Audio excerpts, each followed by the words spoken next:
Deretan kejanggalan-kejanggalan reuni Jokowi. Masyarakat tidak bodoh, silahkan bantah ini. Mata netizen itu jeli banget memberikan saya informasi lewat DM. Mbak, ini tolong di-up dong foto ini, ternyata manusia ini loh. Sudah 3 orang yang saya up.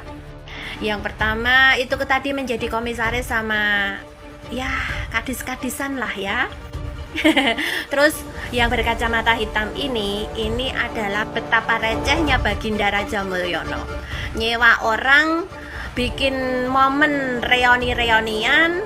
Asli nih, para buzzer, para Gedibalnya Mulyono ini juga malu kalau diketahui sama netizen ya. Tetapi mau bagaimana lagi, posisi menggiurkan sebagai komisaris, kadis, dan juga beberapa transferan yang masuk itu sangat menjanjikan. Pikiran nggak nyambung. Goblok. Padahal acara reuni itu makin ketahuan bahwa kau Pak Jokowi panik kamu. Ada jurusan waktu itu Pak? Emang kehutanan nggak ada jurusan, Pak? Siapa yang ada jurusan kehutanan itu? Jurusannya apa dulu Pak? Dulu tidak ada jurusan. Nah, mari kita simak baik-baik pernyataan dari Guru Besar Fakultas Kehutanan UGM. Karena teman seangkatan Jokowi bilang bahwa di Fakultas Kehutanan tidak ada jurusan. Pernyataan dari Guru Besar UGM ini sangat bertolak belakang. Tahun 78 sampai tahun 98, kurikulumnya berubah menjadi sistem kredit semester. Dan itu mahasiswa diharuskan mengambil salah satu dari 4 jurusan itu sejak awal. Ya. Lucu ini kayaknya. Aduh, bikin sandiwara mulu ya. Kayaknya bukan mahasiswa dah, ya kan. Mahasiswa karbitan, mahasiswa bikinan, ya kan. Jadi menurut saya ini nggak lucu. Menurut saya ini reuni-reunian. Menghalalkan segala cara itu sudah biasa. Bersandiwara atau membuat sebuah drama untuk menutupi sebuah kepanikan itu bisa dilakukan oleh siapa saja. Apalagi hal-hal tersebut untuk sebuah keuntungan, untuk keuntungan pribadi atau untuk kepentingan kelompoknya. Untuk menutupi kebohongan yang lama, tentunya harus membuat kebohongan baru yang lebih besar lagi, sehingga kebohongan-kebohongan akan terus menumpuk.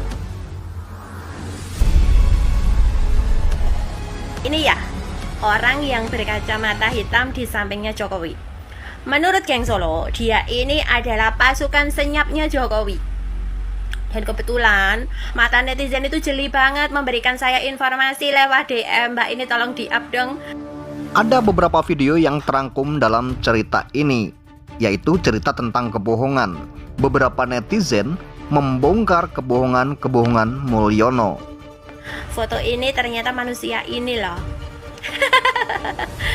Oh, ternyata orang-orangnya Jokowi yang menjadi teman seangkatan ngaku-ngaku reoni-reonian kemarin. Sudah 3 orang yang saya up. Yang pertama itu tadi menjadi komisaris sama ya kadis-kadisan lah ya. Terus yang berkacamata hitam ini adalah pasukan senyapnya si Mulyono, Gedibalnya Muldoko kayaknya ya. Jadi semakin di-up ke sosial media, semakin kita tahu betapa recehnya Baginda Raja Mulyono. Nyewa orang bikin momen reoni-reonian. Saking serunya UGM, makanya di parodinya itu dibuat reoni-reonian seperti ini. Ya ampun Mul, miris banget hidup kamu ya. Udah pensiun, tidak menikmati masa tuamu, tapi kakean pola. Daripada duitnya kamu buat hal-hal seperti ini, mendingan kamu pakai buat ngibadah nonong tanah suci, arek umroh apa haji. Malah kowe nyedaki Gusti Allah. Berharap di sisa hidupmu kamu diberi kesehatan, hati yang tentram, bahagia, momong anak putu. Kuwi malah mulya daripada kowe kakean polah karo ngene iki mul. Asli nih, para buzzer, para Gedibalnya Mulyono ini juga malu kalau diketahui sama netizen ya. Tetapi mau bagaimana lagi, posisi menggiurkan sebagai komisaris, kadis, dan juga beberapa transferan yang masuk itu sangat menjanjikan. Makanya rajin-rajinlah kalian sebagai Getibalnya Mulyono jilati Burite Mulyono ya. Cerdas sekali netizen ini. Menurut netizen ini sebenarnya pendukung Mulyono sangat malu jika rahasia Mulyono terbongkar, akan tetapi sebenarnya pendukung Mulyono ini sudah tahu bahwa junjungannya itu banyak sekali berbohong dan banyak sekali bersandiwara. Akan tetapi dari hal-hal yang sangat menggiurkan, contohnya dijanji-janjiin seperti dikasih jabatan atau dikasih kedudukan komisaris atau kadis, apa boleh buat, karena ini adalah hal yang sangat menggiurkan. Dan kata netizen ini sangat pedas sekali, rajin-rajinlah kalian menjilati Mulyono agar dikasih jabatan dan transferan mengalir. Jangan sampai kendor Pak D yang berkacamata hitam terus buntuti Mulyono. Anda sebagai alumni UGM, sebagai alumni ITB, pas sekali, dimana-mana selalu ada. Bisa-bisa Anda nanti menjadi menteri, kalau enggak wakil presiden, kalau presidennya jadi Gibran sama si Kaisang ya. Karena kan contoh realnya aja Ade Armando ya, Ade Armando sekarang menjadi komisaris PLN. Dia itu getol banget loh jilati Burite Mulyono karo Gibran. Deretan kejanggalan-kejanggalan reuni Jokowi. Masyarakat tidak bodoh, silahkan bantah ini. Momen reuni diunggah di akun Instagram Joko Widodo Sabtu tanggal 26 Juli tahun 2025. Terlihat mereka bergembira, penuh canda dan tawa. Namun di balik kegembiraan mereka, ternyata ada beberapa kejanggalan. Roy Suryo, Refly Harun dan para netizen turut menanggapi terkait kejanggalan-kejanggalan reuni tersebut. Anda mungkin penasaran, apa saja kejanggalan-kejanggalannya? 1. Dress code. Tentunya kita mempunyai rasa malu jika pakaian yang kita gunakan sangat berbeda dengan teman-teman. Memang sangat benar dan tepat sekali, Pak Jokowi ini menggunakan kemeja warna putih sendiri, sedangkan teman-temannya dominan menggunakan atau memakai kaos warna biru. Reuni yang lain, jadinya kita tidak mengerti, apakah Jokowi sengaja untuk tujuan one man show. 2. ID card. Baru kali ini reuni pakai ID card. Ini seminar, training, kocak bener Mulyono, komen netizen. 3. Ini cukup mengejutkan, silahkan disimak. Ada satu nama yang tidak asing di lingkar kekuasaan, tapi sekaligus begitu misterius di balik layar. Dialah Bambang Susantono, tapi sekarang, ia muncul dengan nama baru, Bambang Saptono. Siapa sebenarnya dia? Kenapa harus ganti nama? Dan apa kaitannya dengan istana? Dia bukan sembarang orang. Mantan kepala otorita IKN ini mendadak kembali ke lingkar kekuasaan, tapi bukan sebagai pejabat formal. Kini, ia menjadi kameramen bayangan Presiden ke-7, Joko Widodo, menempel kemanapun Jokowi pergi, merekam, memantau, dan mungkin juga mengamankan narasi. Tapi siapa yang menugaskannya? Sosok itu tak lain adalah kakak pembina buzzer bayaran, Jenderal Purnawirawan Muldoko. Sebagai kepala staf kepresidenan, Muldoko merekrut dia dengan tugas terselubung. Tapi, ini belum klimaksnya. Dalam sebuah video yang beredar luas, sosok Bambang terlihat mengenakan seragam alumni UGM, lengkap dengan logo dan atribut resmi, tersenyum di depan kamera, seolah bangga menjadi bagian dari Universitas Gadjah Mada. Tapi, tunggu dulu, dia bukan lulusan UGM. Riwayat pendidikannya jelas, S1 di Institut Teknologi Bandung, S2 dan S3 di University of California, Berkeley. So, kenapa pura-pura menjadi alumni UGM? Nah, kenapa bisa pura-pura jadi alumni UGM, bahkan nama pun itu diganti? Pokoknya orang yang dekat sama Jokowi, apapun itu bisa diatur, teman-teman. Bagaimana menurut Anda teman-teman? Sudah bersusah payah berusaha untuk meredam isu ijazah palsunya dengan mengadakan reuni, malah ada saja blundernya ya. Dan satu lagi, yang tidak kalah mengejutkan, Bapak yang disebut Mulyono, alumni UGM ini, ternyata bernama Wakidi, calo tiket terminal Surakarta.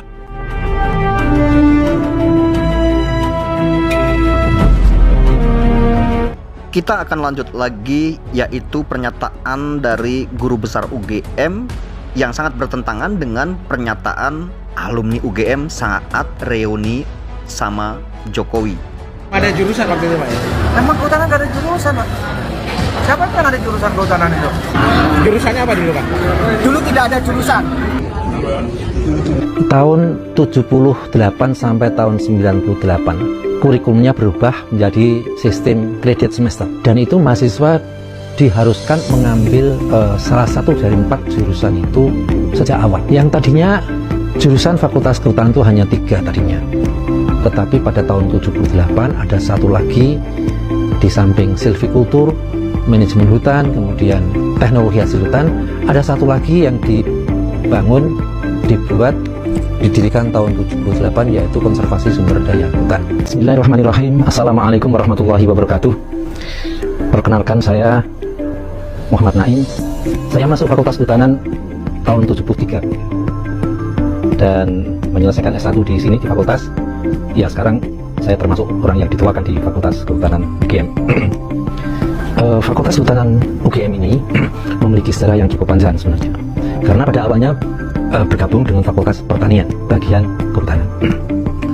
Kemudian untuk Fakultas Kehutanan itu mulai ada semacam perkuliahan itu dari tahun 50 sampai tahun 57. Tahun itu dosennya masih sebagian besar dosen Belanda yang masih tinggal di Jogja saat itu. Di antaranya adalah Profesor Steve, Profesor Gardner, Profesor Juta, Profesor Verkiel, dan Profesor Verstich. Mereka mengajar bidang-bidang silvikultur, bidang perencanaan hutan dan manajemen. Sedangkan dosen Indonesianya itu adalah Insinyur Sudarwono, Harjo Sudiro, Insinyur Sumaryo, Insinyur Sunaryo, Insinyur Aten Kuswanda, yang semuanya merupakan dosen terbang. Kemudian tahun 62 sampai 67 itu betul-betul Fakultas Kehutanan mengalami satu krisis yang luar biasa, terutama krisis yang terkait dengan keberadaan dosen. Belanda saat itu didompleng oleh sekutu atau Belanda yang mendompleng sekutu melakukan pengecekan di wilayah bekas jajahnya di Indonesia. Maka pada saat itu sekutu tidak berhasil menguasai Indonesia, dan akhirnya semua staf pengajar, peneliti-peneliti Belanda disuruh kembali ke tanah tumpah darahnya di Belanda. Akibatnya apa? Akibatnya ya saya kira tidak hanya Fakultas Kehutanan, tapi dampaknya juga pada Fakultas Kehutanan. Dosen-dosen Belandanya semua diusir pulang ke Belanda. Pada saat itu sistem pendidikan yang dianut adalah sistem bebas, yaitu di tahun 50-57 itu sistem bebas, sedangkan tahun 62-67 itu sistem bebas dengan adanya kenaikan kelas. Sekarang bagaimana tanggapan kalian semua setelah mendengarkan pernyataan dari guru besar Fakultas Kehutanan ini? Silahkan tinggalkan pendapat kalian semua di kolom komentar video ini. Tahun 78 sampai tahun 98 kurikulumnya berubah menjadi sistem kredit semester, dan itu mahasiswa diharuskan mengambil salah satu dari 4 jurusan itu sejak awal. Yang tadinya jurusan Fakultas Kehutanan itu hanya 3 tadinya, tetapi pada tahun 78 ada satu lagi, di samping silvikultur, manajemen hutan, kemudian teknologi hasil hutan, ada satu lagi yang dibangun, dibuat, didirikan tahun 78, yaitu konservasi sumber daya hutan. Kemudian pada tahun 2004 dan seterusnya, mahasiswa diarahkan untuk menjadi program yang namanya General Forestry, jadi kehutanan secara umum. Apa yang dimaksud kehutanan secara umum? Jadi mahasiswa dari mulai mengambil mata kuliah, mengumpulkan SKS sampai 120 SKS, itu semua materi yang diambil itu sama. Artinya 4 jurusan itu mengambil sama-sama mengambil materi yang sama. Tetapi setelah 120 sampai lulusannya 144 SKS, maka mereka diberikan kesempatan untuk memperdalam minatnya, minat silvikultur, minat konservasi sumber daya hutan, minat manajemen hutan maupun minat teknologi hasil hutan. Kalau Pak Mulyono sendiri jurusannya apa? Saya Fakultas Kehutanan, cuma skripsinya saya ngambil bidang ekonomi manajemen. Jadi tidak ada jurusan Fakultas Kehutanan. Jadi saya tegaskan tidak ada jurusan saat itu, cuma saat skripsinya ngambil apa. Terus kuliahnya kebanyakan bobot mata kuliah ngambil bidang apa? Ada ekonomi manajemen atau apa? Ya ekonomi manajemen, ada teknologi hasil hutan, ada apa namanya itu silvikultur kalau nggak salah. Pokoknya tidak ada jurusan, cuma bidang studinya. Teknologi kayu gitu nggak ada, Pak? Setahu saya teknologi hasil hutan, cuma saya nggak tahu karena itu kan kampus ya. Saya kan tidak banyak di situ.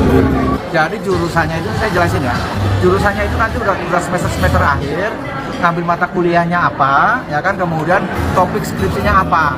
Nah, kemudian orang bilang kalau kayak saya nih, karena saya menanam, pilihannya itu nanam meneliti diameter pertambahan daun dari mulai kecil sampai berapa meter, maka saya dibilang jurusan silvikultur gitu.